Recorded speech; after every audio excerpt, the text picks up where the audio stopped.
Thank you very much, Mr. Speaker, for the floor. Sadly, I'm not a funny person. Luckily, I have tons of ethos on this subject. I think we're going to I'm going to start with a few points of rebuttal, and then I'm going to talk a little bit about the harms of adhering to this ineffective policy.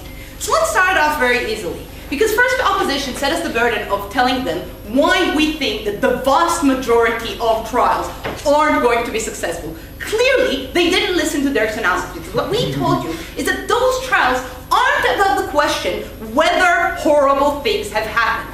That question is established. The question is this person who is standing in front of me the same person who committed those horrible atrocities? In order to prove that, you need either DNA evidence or testimonies. Unfortunately, we don't have DNA evidence. Unfortunately, testimonies, when that person has changed so much in looks, and when the people who are supposed to testify against him are either dead or very, very old, with memory issues, and with issues of themselves, and a lot of time also with mental issues, due to the fact that they've been through the Holocaust, therefore their testimony isn't reliable, means that very often we are unable to convict those people.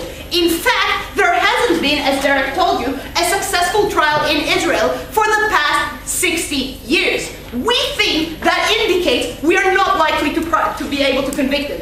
We think that an acquittal is more harmful than no trial at all. Why is that? Because as Derek told you and never got a response, that strengthens anti-Semitic stereotypes. Moreover, I'm going to talk about in my point, it also helps Holocaust deniers to substantiate their case because it proves Israel herself is unable to prove that it happened beyond a reasonable doubt.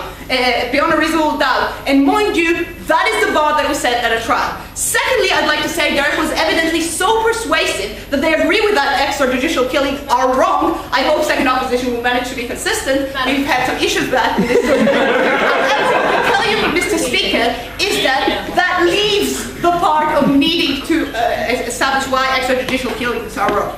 Thirdly, we've heard that this helps Israel because it justifies her role as a safe haven for Jews. No, Mr. Speaker. Protecting Israelis from current threats is what helps justifies Israel's existence as a safe haven for Jews. Going after all people in their 80s and 90s who no longer pose a threat to Israel only portrays Israel as vindictive. We tell you that doesn't help Israel's PR. We think Israel should focus on the idea of protecting itself. Fourthly, they told us that helps prevent other atrocities. We tell you no. We tell you, first of all, because it devalues the Holocaust, because we are unable to prove it happened, as I'm going to show soon. Secondly, because we tell you that those trials aren't about revealing new information.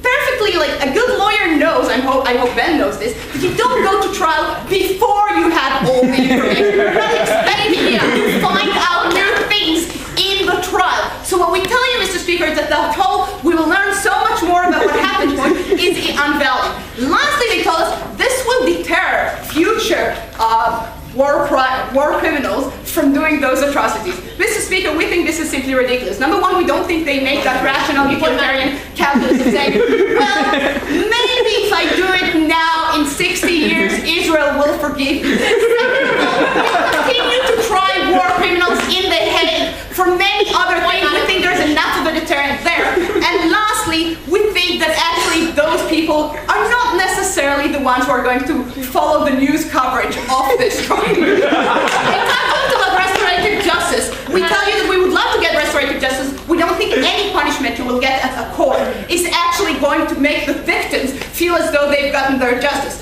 Moreover, we tell you that they need to outweigh, and they didn't do that comparatively, the benefits of restorative justice with all the harms that we've outlined. Lastly, they told us about Germany. Mr. Speaker, if they want to, they can try them themselves. Moreover, and very importantly, Germany would never extradite Nazi war criminals to Israel because Israel has capital punishment to Nazi war criminals, and that means Germany can't extradite them. Much like, by the way, most of the European Union and South America, according to Derek, I believe he knows facts. Prove very well in that tournament, not yet, but I hope he's right.